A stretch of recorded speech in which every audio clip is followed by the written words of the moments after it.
Début 2020, la crise du coronavirus a commencé à sévir en France et dans le monde entier. Pour lutter contre la propagation du virus sur le territoire, Emmanuel Macron avait annoncé une série de mesures, notamment le confinement. Les Français ont dû rester chez eux pendant une période allant de mars à mai 2020. Une fois le confinement terminé, la population a pu retrouver un semblant de vie normale. Mais depuis plusieurs semaines, le virus gagne du terrain, avec des régions profondément touchées, comme l'Île-de-France ou la région Rhône-Alpes. Le 28 octobre dernier, le président de la République a décrété un deuxième confinement qui devrait durer au minimum jusqu'au 1er décembre. Pendant cette crise, Didier Raoult a énormément fait parler de lui, notamment sur son essai clinique, un traitement à base d'hydroxychloroquine, qui s'est retrouvé au cœur d'un débat médical. Le professeur marseillais est convaincu que cette molécule dérivée d'un médicament contre le paludisme a des effets bénéfiques sur le traitement du coronavirus. Ce que contestent encore aujourd'hui certains de ses pairs.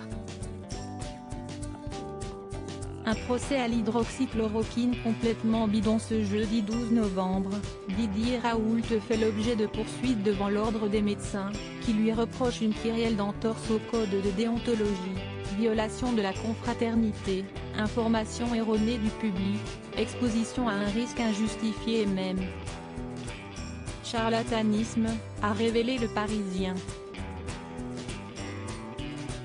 Toujours selon nos confrères, il devrait comparaître devant la chambre disciplinaire de l'ordre régional des médecins dans les mois qui viennent.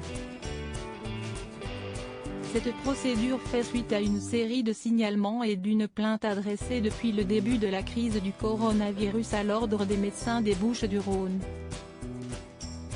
Invité sur le plateau de Morandini Live ce jeudi 12 novembre sur CNews et Non-Stop People, le Fabrice Divisio, l'avocat de Didier Raoult, a réagi en exclusivité à ces accusations. J'ai une délibération de l'ordre qui m'explique qu'il a violé un certain nombre d'articles de déontologie. Mais pourquoi il les a violés, je ne sais pas. L'ordre m'explique qu'il y a eu des signalements. L'ordre a décidé d'une bataille judiciaire, il en a le droit. Je n'ai aucune difficulté à ce qu'il exerce son rôle. Ma difficulté, si est qu'il l'exerce de manière sélective. Ma difficulté, si est qu'il a ouvert une boîte de Pandore qui est celle de se faire le gestionnaire de la bonne parole en temps de crise. Après avoir précisé que le professeur marseillais n'a pas dit de conneries et que tout ce qu'il a dit commence à se vérifier, l'avocat a affirmé que le procès fait à l'hydroxychloroquine est un procès complètement bidon. Et de conclure, on fait le procès de l'excellence face à la médiocrité. Nous sommes dans un pays qui refuse l'excellence.